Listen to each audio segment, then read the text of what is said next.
প্রতিটা ট্রিপের আগে একটা চাপা এক্সাইটমেন্ট কাজ করে, যার ফুলফিলমেন্ট আসে মূলত রাস্তায় বের হবার পর। তো এবারের ট্রিপের জার্নিটাও কিন্তু আলাদা নয়।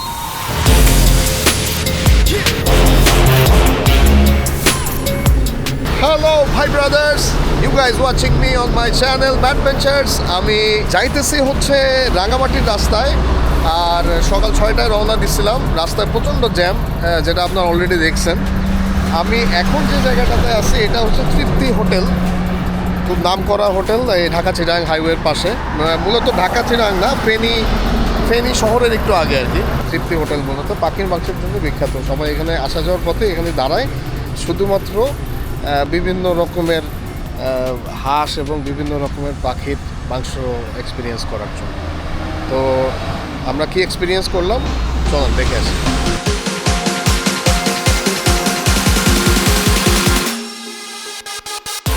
ঢাকা থেকে রাঙামাটি 306 কিলোমিটার।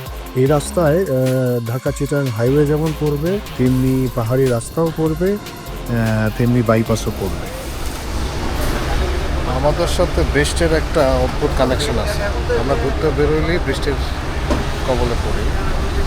এটা শুধুমাত্র বাংলাদেশেই না, এমনকি ইন্ডিয়াতে ওই একই ঘটনা ঘটছে।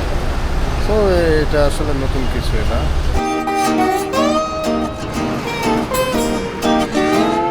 চিটাগাং শহর থেকে 9 কিলো আগে হাতের বাঁয়ে ভাটিয়ারি মোড় থেকে যে টার্নটা আছে, সেই টার্নটা দিয়ে ঢুকলে কিছুক্ষণের জন্য গ্রিনারি এবং পাহাড়ি রাস্তার একটা ভাইব কিন্তু পাওয়া যায়।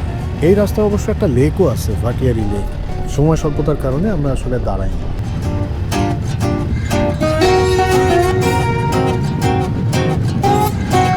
রাঙামাটি জেলা হিসেবে যেমন বড়, তেমনি ভ্যারিয়েশনের জায়গা থেকেও এর বিস্তৃতি বিশাল। আমার মনে হয় কক্সবাজার ছাড়া বাংলাদেশের একমাত্র জায়গা যেখানে আপনি সারা বছর যে কোনো সময় আসতে পারবেন, এবং যখনই আসবেন রাঙামাটি উইল নট গনা ডিসঅ্যাপয়েন্ট। বলতে বলতে আমরা আসাম বস্তির রাস্তায় ঢুকে গেছি। এই আর কিছু দূর সামনে গেলেই আমাদের রিসোর্ট, বর্গান রিসোর্ট।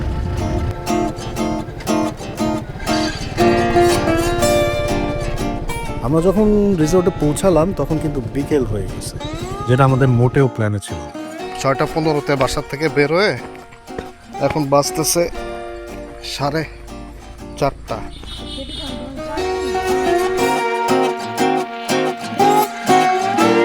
এভাবেই টুংটাং করতে করতে আমাদের জার্নিটা আজকের মতো শেষ হলো। আগামী ব্লগে আমরা পুরো বর্গাং রিসোর্টের আগা গোড়া ডেমনস্ট্রেশন করব।